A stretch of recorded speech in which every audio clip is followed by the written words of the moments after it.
Bonjour à tous. Face à la Covid-19, on connaît tous aujourd'hui les gestes barrières, mais il existe aussi une alimentation barrière. De quoi s'agit-il exactement et comment peut-elle nous protéger? On en parle avec Pierre Veille au téléphone avec nous, coprésident de l'association Bleu Blanc Cœur, ingénieur agronome et titulaire de la chaire Alimentation et bien manger à l'université de Rennes. Bonjour Pierre Veille. Bonjour, merci pour votre invitation. Je vous en prie. Alors ce terme d'alimentation barrière forcément nous interpelle, d'autant plus que la Covid-19 sévit toujours. Alors dites-nous de quoi on parle, c'est quoi une alimentation barrière? Alors, l'alimentation barrière, c'est un terme qu'on a utilisé dans un article de presse scientifique avec le professeur Jean-Michel Le Cerf là, de l'Institut Pasteur de Lille. Et on avait fait une petite synthèse. En fait, dans la presse scientifique, il y a aujourd'hui 4200 articles dans la presse scientifique à comité de lecture qui parlent de Covid et nutrition. Et tous ces articles parlent de prévention. Évidemment, on ne soigne pas une infection virale avec des nutriments, quels qu'ils soient. Par contre, ils permettent de renforcer l'immunité, de faire mieux fonctionner l'inflammation. Et dès le début, si vous vous souvenez du début 2020, quand on a parlé des premiers cas de Covid, on parlait d'orage cytokinique. Oui. Les gens mouraient parce qu'ils arrivaient à l'hôpital. Évidemment, le virus avait déclenché une infection, une inflammation ensuite. Et l'inflammation s'arrêtait plus. Les cytokines, c'est des molécules de l'inflammation. Et les gens arrivaient avec trop d'eau dans les poumons et finissaient par mourir. Et dès le début, dès ces moments-là, pour les gens qui font un peu de nutrition, on se dit, mais l'inflammation, c'est un mécanisme géré par la nutrition. Quasiment totalement, enfin de façon préventive bien sûr. Après il y a des médicaments anti-inflammatoires si l'inflammation déraille, mais l'inflammation c'est un mécanisme géré par des nutriments. Il y a eu un prix Nobel en 1982 sur la synthèse des prostaglandines qui décrivait ça très bien. Et les tenants du prix Nobel de médecine et de physiologie ont écrit qu'eux-mêmes étaient très surpris qu'un mécanisme aussi important que l'inflammation soit géré par des molécules qu'on savait pas fabriquer, qu'on devait trouver dans notre alimentation, qu'en quelque sorte l'équilibre dans notre corps dépendait de l'harmonie dans les champs. Et ces deux molécules, c'est les oméga-6 qui sont, on va dire, pour simplifier, pro-inflammatoires, en tout cas qui participent à la promotion de l'inflammation. Donc Donc on ça, en a c'est la besoin. première phase de la réaction inflammatoire pour lutter contre le virus. C'est ça. Le virus, par nature, il faut qu'il rentre dans une cellule pour se développer. Il n'a pas le matériel génétique pour, donc il doit rentrer dans une cellule, donc c'est une cellule du poumon. Il rentre avec sa protéine spike, là, la protéine dont on parle beaucoup, qui porte les mutations dont on parle en ce moment, des différents variants. Et une fois que cette molécule est accrochée à un récepteur, il va rentrer dans la cellule.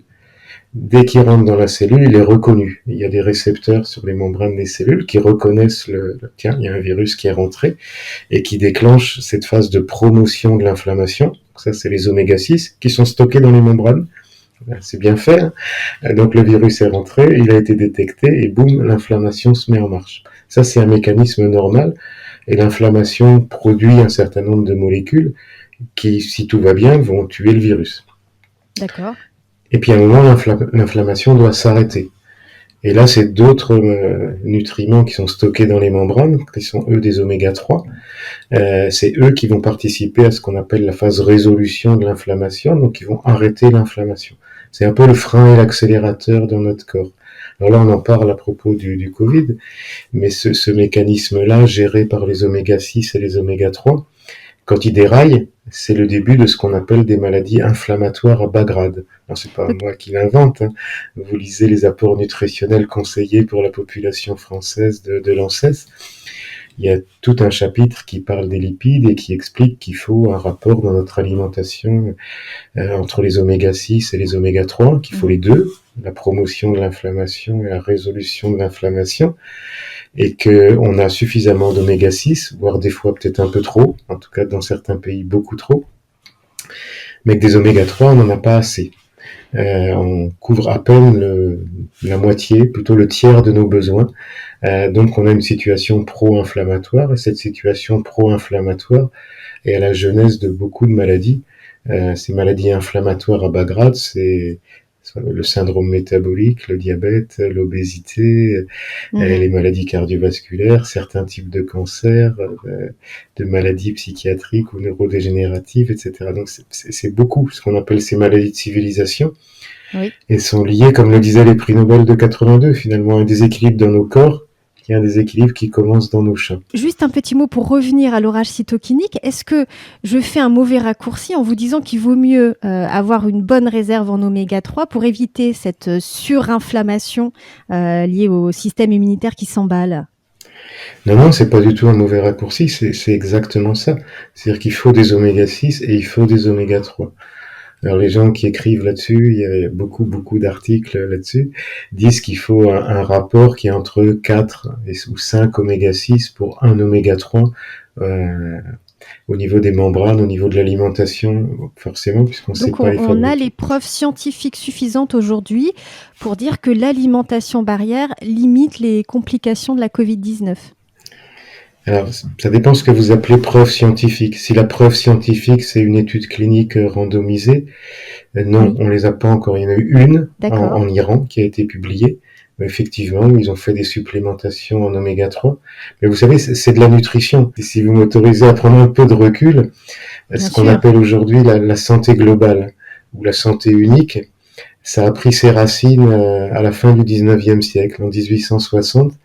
Il y a un scientifique américain qui s'appelle Winslow, qui a été un bactériologiste et qui a défini la santé, ce qu'il a appelé la santé publique, public health, en disant la santé, ça commence pas avec le médicament ou l'entrée à l'hôpital.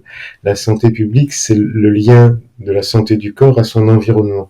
Alors, ce qu'il appelait environnement, il a détaillé, c'était essentiellement des histoires d'hygiène, donc Mhm. forcément, dans l'histoire du Covid, ça nous renvoie aux gestes barrières. Il faut de l'hygiène, il ne faut pas que le virus puisse circuler, il ne faut pas que les bactéries ou les champignons pathogènes puissent circuler dans notre environnement.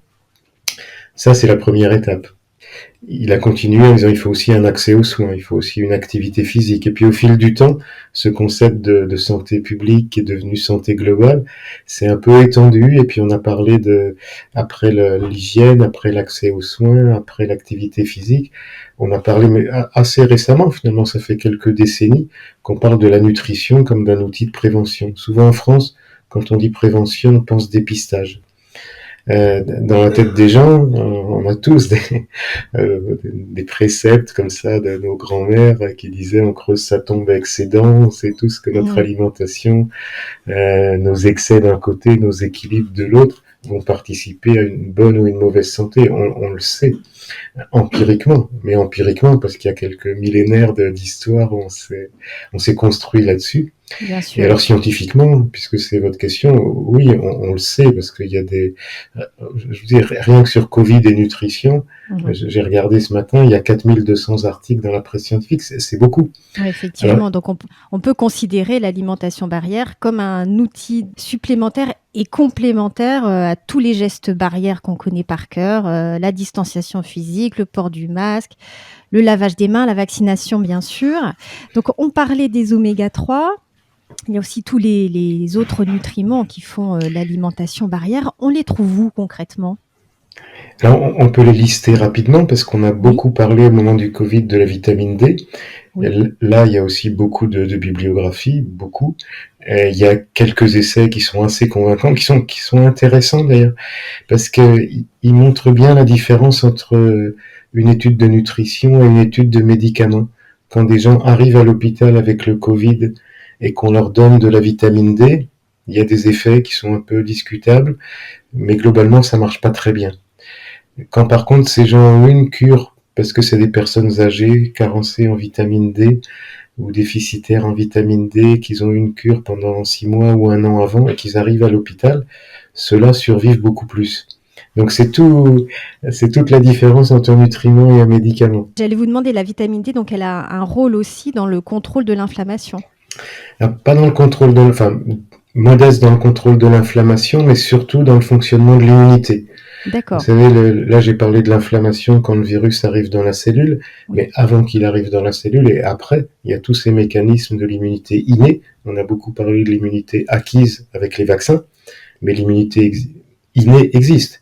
Aujourd'hui, heureusement, 90% des gens qui ont le Covid ne vont pas à l'hôpital. Tout le monde en a autour de soi, des gens qui ont eu le Covid et puis ils ont résisté. Mais ils connaissaient pas le Covid. Enfin, en 2020, personne ne connaissait ce virus, ce coronavirus-là. Personne ne le connaissait. C'est pour ça qu'il a fait des dégâts terribles, parce qu'il n'y avait pas d'immunité acquise.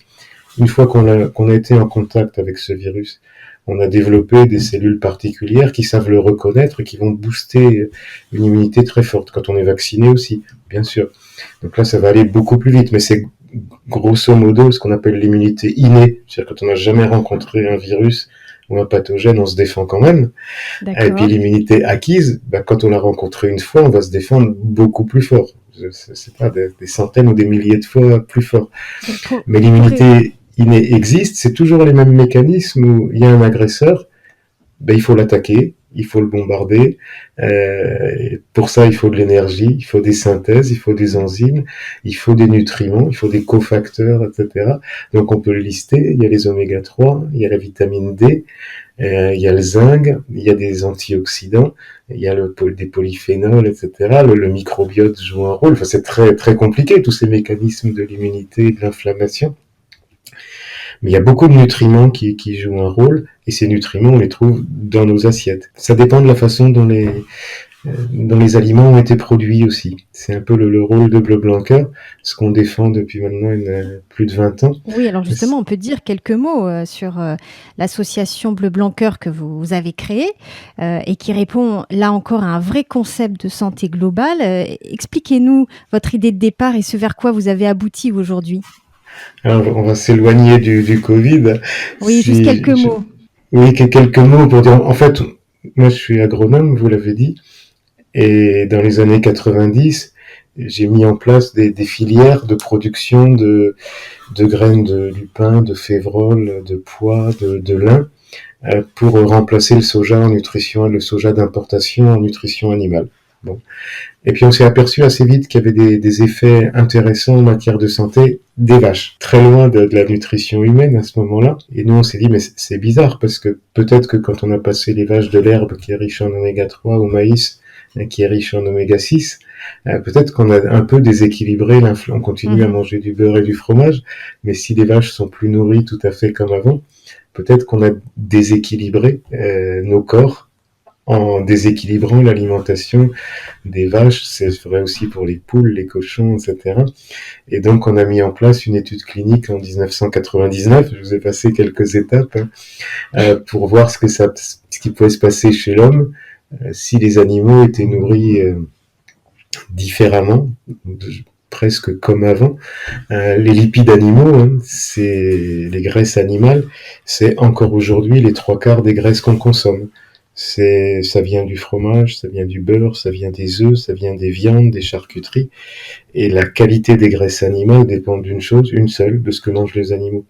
Donc si on change l'alimentation des animaux, on change l'alimentation de l'homme aussi. Et on fait des prises de sang aux gens, et dans cette étude publiée en 2002, on s'est rendu compte que les gens qui mangeaient cette alimentation, qui s'appelait pas encore Bleu Blanc Cœur, que cette alimentation produisait des choses intéressantes, et notamment un changement complet de la composition du sang. Et donc on s'est réunis avec l'investigateur, le médecin qui était l'investigateur de l'étude, et le scientifique qui avait lui créé le protocole, et on a créé une association qui s'appelle Bleu Blanc Cœur au mois d'août 2000 à l'école de la santé publique de Rennes.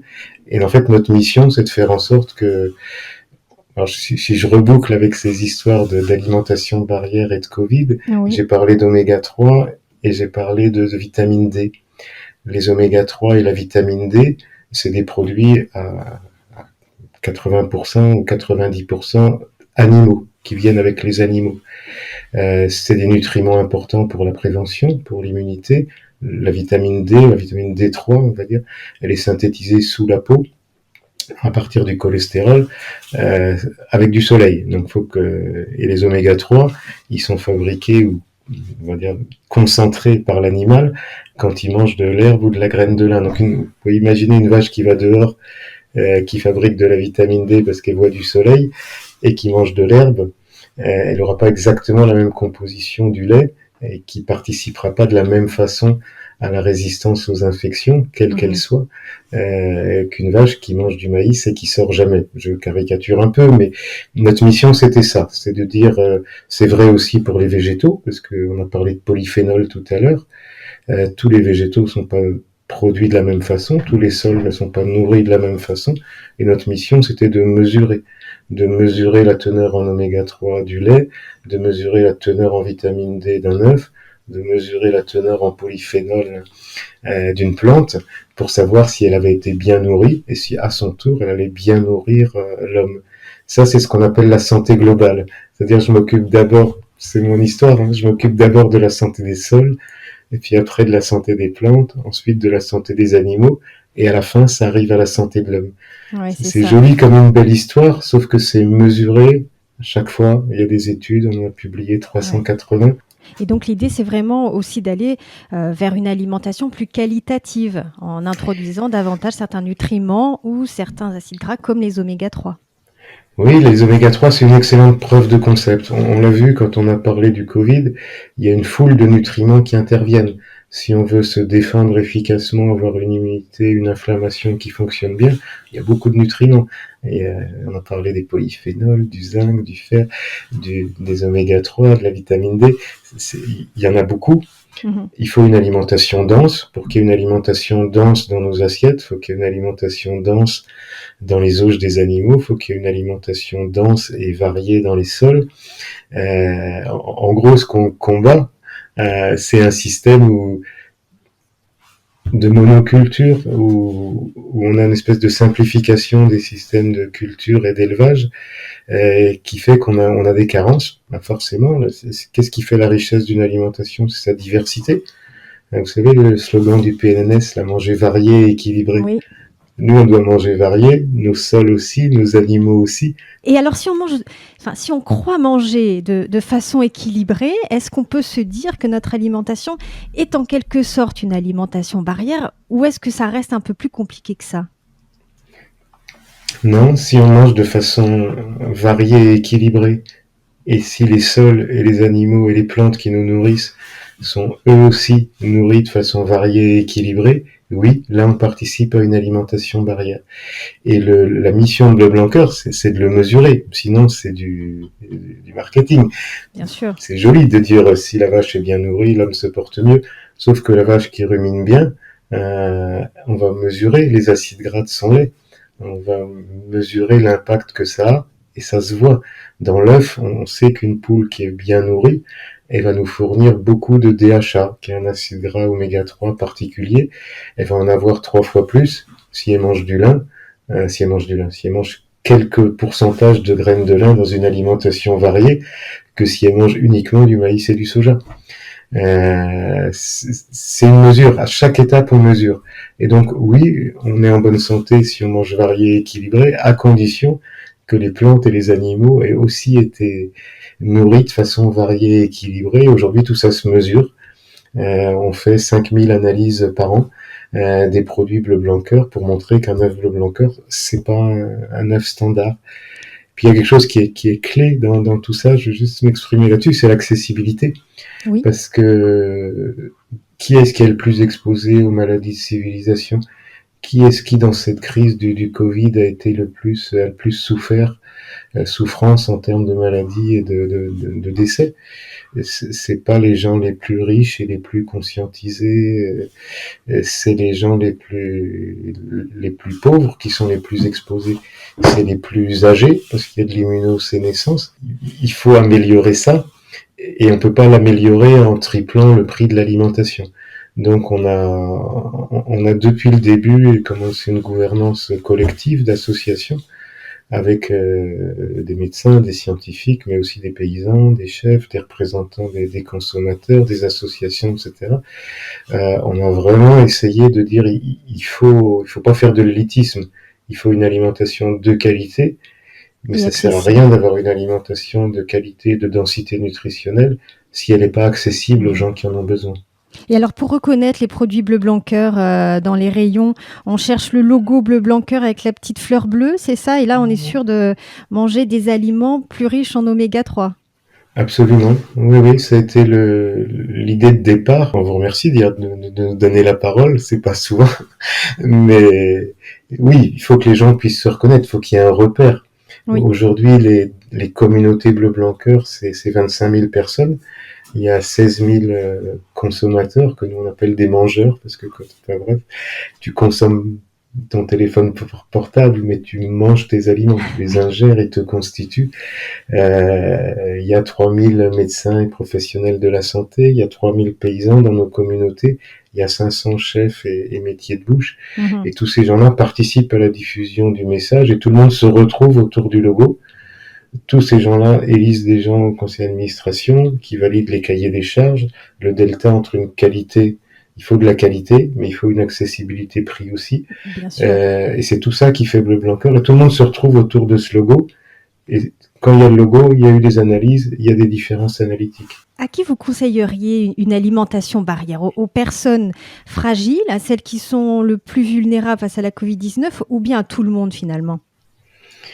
Alors, c'est un terrain délicat hein, parce que l'alimentation barrière, elle fait partie d'une trousse à outils Oui. pour lutter contre ce virus qu'on connaissait pas et qui est dangereux. Il y a tout un tas de panoplies dans la trousse à outils de l'alimentation barrière, dans la trousse à outils de la lutte. Il y a évidemment les gestes barrières, il y a évidemment les vaccins, il y aura peut-être demain des médicaments, il y a des supplémentations. Alors, mon avis, qui est pas l'avis d'un médecin, qui est l'avis d'un agronome, qui aussi, dans sa carrière, a vu des coronavirus en élevage. Tiens, je vais vous raconter ça parce que je vais vous raconter une anecdote. Quand le Covid est arrivé, Oui. euh, j'en parlais avec un ami qui est éleveur de volailles, qui m'a dit, donc c'était début 2020, qui me disait, bah dis donc, s'il y a autant de mutations de souches que nous on en a dans les élevages avec les coronavirus, on n'est pas sorti d'affaires. C'était début 2020, c'est une espèce de sagesse paysanne, parce que des coronavirus en élevage, on en a. On en a dans Oui. les élevages de veaux, on en a dans les élevages de poulets. Comment on fait pour s'en sortir? Des fois, il y a des vaccins, mais le plus souvent, il n'y en a pas. Puis ça coûte très cher, puis il n'y a pas de sécu.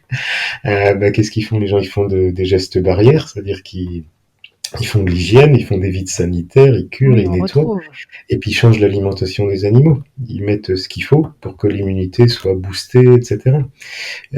Donc ça, c'est pour dire, ça doit concerner tout le monde. Maintenant, les populations les plus fragiles, là, il faut sans doute aller au-delà. Il y a peut-être des supplémentations nutritionnelles. Moi, j'ai longtemps dit, euh, si on mange bien, on n'a pas besoin d'aller acheter des compléments alimentaires parce que Oui. la densité nutritionnelle doit se trouver dans l'aliment. C'est vrai, mais dans le Covid, moi j'ai plus de 65 ans, je fais partie des populations à risque, ben, j'ai pris des compléments de vitamine D et d'oméga 3. Donc je crois qu'on fait partie, on est un des outils dans la trousse à outils de l'alimentation barrière. Il y en a d'autres qui sont les compléments et l'alimentation barrière est un outil dans la trousse à outils de la lutte qui comprend les vaccins et les gestes barrières. Mmh. Un mot peut-être, pour finir, un mot aussi sur le microbiote, toutes ces bactéries, 100 000 milliards qui colonisent notre intestin. On sait aujourd'hui que le microbiote participe à notre bonne santé et que quand il est déséquilibré, eh bien, nos intestins sont plus perméables aux bactéries et aux virus. Comment l'alimentation barrière pourrait aussi participer à la bonne santé de notre microbiote? Elle doit participer à la bonne santé de notre microbiote. Le, on a financé plusieurs thèses et donc pas mal d'essais. Alors pour l'instant, c'est sur des souris, sur microbiote, oméga 3, obésité euh, ou autre chose, maladie de Crohn, etc. Oui. Avec des résultats qui sont quand même spectaculaires et qui montrent la nutrition. C'est pas de la pharmacologie, c'est pas une molécule ciblée qui va taper sur quelque chose. C'est Mmh. des histoires d'équilibre. Quand vous prenez des souris obèses, vous prenez leur microbiote, vous le transférez sur des souris axéniques, des souris qui n'ont pas de microbiote, qu'on a vidé de leur microbiote, elles deviennent obèses parce qu'elles ont le microbiote des autres souris. Donc il y a beaucoup d'effets qui sont médiés par le microbiote. Or le microbiote, c'est un écosystème important qu'on connaît pas bien encore Oui. et qui fonctionne avec ses nutriments à lui, qui sont voilà, aussi des oméga 3, qui sont aussi des fibres, beaucoup de fibres. Je vous ai parlé de polyphénol. Le microbiote, il a une diversité. Alors, je peux conclure là-dessus en disant que tout à l'heure, je vous ai dit, on a le PNNS de la chaîne alimentaire. Le PNNS du microbiote, c'est sa diversité. C'est-à-dire qu'il y a une foule de bactéries, vous l'avez dit. Mmh. Il y en a qui sont bonnes, il y en a qui sont moins bonnes, mais globalement, pour faire simple, plus il y a une variété de microbes dans nos intestins, mieux c'est. Quand on parle de dysbiose, quand ça commence à dérailler, quand il y a des microbes plus négatifs qui prennent le pas sur les autres, Oui. mais on parle de dysbiose quand il n'y a pas la diversité nourricière du microbiote qui permet à ces populations-là de vivre et de nous aider à résister aux infections aussi. Ils jouent un rôle. Il n'y a pas que le microbiote, mais ils jouent un rôle très fort. Il y a beaucoup d'effets qui sont médiés par lui. Et donc, il faut de la variété. Et donc, je vous ai parlé de notre alimentation qui est déficitaire en oméga 3. Elle est aussi déficitaire en fibres. Il faut des fibres alimentaires. Donc ça, c'est plutôt les légumes, plutôt les fruits et les légumes, on va dire. Et il faut des polyphénols qui sont des antioxydants qui peuvent arriver soit par les plantes, soit par les animaux. Il faut être omnivore. Il faut manger de tout. Je vais le redire parce que faut manger de tout, mais à condition que les plantes et les animaux, puisque les teneurs en antioxydants, les teneurs en fibres des plantes, ça change. En fonction de la façon dont ils sont nourris et processés. Faut pas que ce soit trop matraqué, ultra transformé, comme on dit aujourd'hui, parce que sinon les fibres ne sont plus là et un certain nombre de vitamines peuvent disparaître. Mais donc, se nourrir bien, l'alimentation barrière, c'est pas c'est ce qu'on dit à la fin de notre article, c'est pas une supplémentation désordonnée, c'est essayer de corriger un maximum nos déficits au début de la chaîne alimentaire et éviter les carences, ce qui n'empêchera pas des personnes à risque de se supplémenter, ce qui n'empêche pas d'avoir recours bien évidemment aux vaccins et au reste, mais c'est un outil négligé, comme souvent la nutrition est négligée en matière de prévention, et c'est Oui, dommage. et puis on pense aussi aux personnes qui souffrent d'obésité, de dénutrition, parce qu'on sait aujourd'hui qu'elles ont un microbiote déséquilibré et qu'elles sont de fait aussi plus vulnérables face au virus. Bien sûr, mais toutes ces maladies-là, quand je dis maladies de civilisation, non, le Covid n'en fait pas partie parce qu'on les définit comme les maladies de civilisation. Les épidémiologistes appellent ça des maladies épidémiques non infectieuses. Un Covid, c'est une maladie infectieuse. Mais vous avez vu comme moi que les gens les plus touchés par le Covid, c'est les gens qui ont ce qu'ils appellent, c'est pas joli, des comorbidités. Oui. C'est-à-dire qu'ils sont déjà sujets à ces maladies de civilisation. Et on peut pas ne pas comprendre qu'il y a des causes communes. Bien Et ces sûr. causes communes, elles sont dans l'hygiène de vie et la nutrition. Eh bien, écoutez, merci beaucoup Pierre Veille pour cet éclairage sur l'alimentation barrière, une alimentation qui nous fait du bien, qui nous renforce et qui s'invite aujourd'hui dans l'arsenal des outils de prévention face aux maladies. Je vous dis à très bientôt pour une nouvelle émission. Vous pouvez nous écouter ou nous réécouter sur le site MGC Prévention, le fonds de dotation de la mutuelle MGC, mais aussi bien sûr sur Apple Podcasts, Spotify, Deezer et YouTube, car la santé, ça s'écoute. À très vite.